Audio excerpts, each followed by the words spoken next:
number one hit station. We are the hits. 96.5. More than just radio.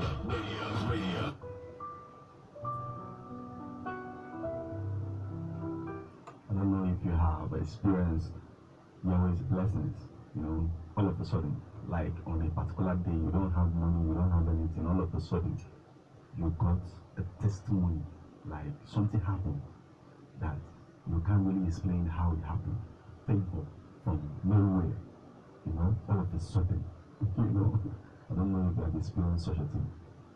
All of a sudden, good things are happening very fast, quickly, they are just happening. Have you?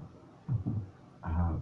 So welcome back to Church of Radio with Martin Ifarish. We're going as our number the first on Hot 96.5 FM Asaba, where I will tell you all about it. You see how fast Yahweh's blessings comes on those who have suffered for his sake.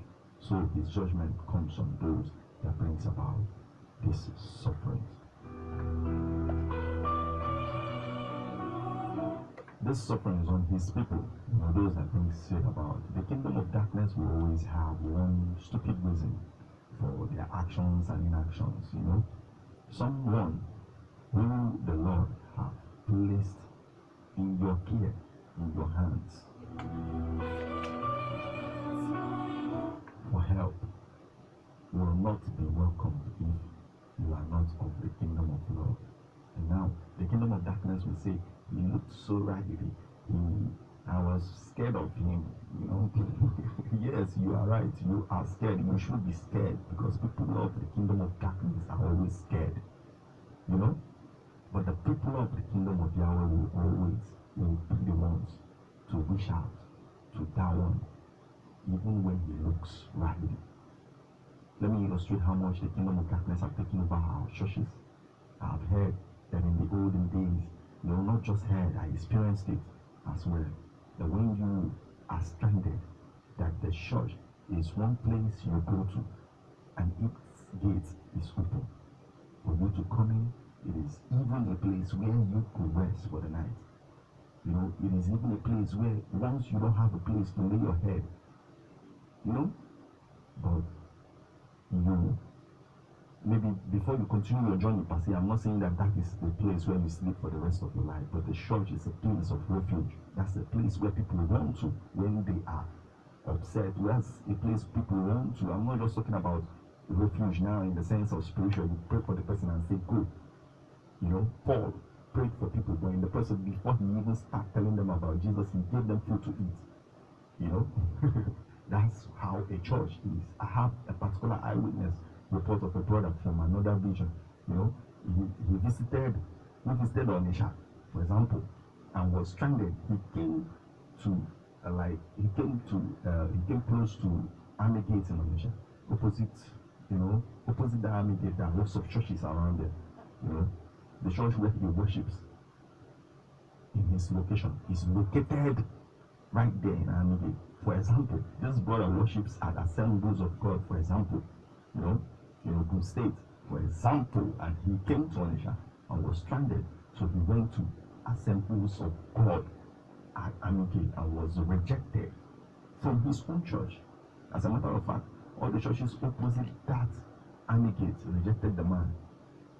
This thing was happening in between 8, 9 in the night.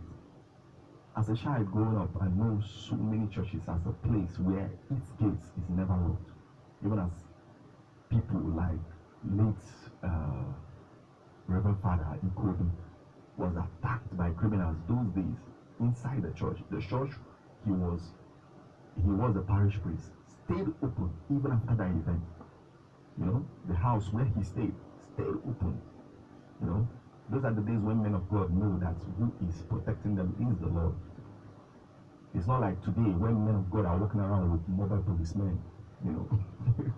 Let me also paint more pictures of how much the kingdom of darkness have taken over churches.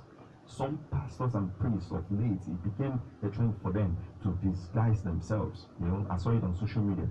When Yahweh is doing his thing, a lot of people won't get what is happening. So at least I saw 2 pastors who did this. A pastor, a general overseer in some cases, will come to church and disguise himself. They will look tattered, retarded. They will look raggedy, like someone who is truly in trouble. They will look like this and come into their church, and no one, not even one single person, will recognize them. So no one, no more daddy, and all that. They will do this, and not even one single person in the entire church will have compassion for him. No one. They only discover that this is their pastor when the ushers come to pursue them from the church premises. Like when the ushers will now come to pursue their pastor without knowing that he's the one. That's when they will now discover that he's our daddy. And you tell me that you follow Jesus, who was full of compassion. Anyway, I beg, if you are of the kingdom of love, join me in worship of the King of Kings and Lord of Lords, Yahweh. The Lord I know, He is the love I know, the only true love. On this edition of Church on Radio with Martin Ifanchukwu, Greg Goreas and number the force on Hot 96.5 FM and Sabah. You know, let's worship the King. And right now it's coming, I am loved. I am loved by the King of Kings and Lord of Lords. That's the love I know. And immediately after that comes Ahadi. He has a wonderful name, Yahweh. You know, you're still listening to Church on Radio with Martin Ifanchukwu, Greg Goreas and number the force. Hot 96.5 FM is the station. Don't touch the dial.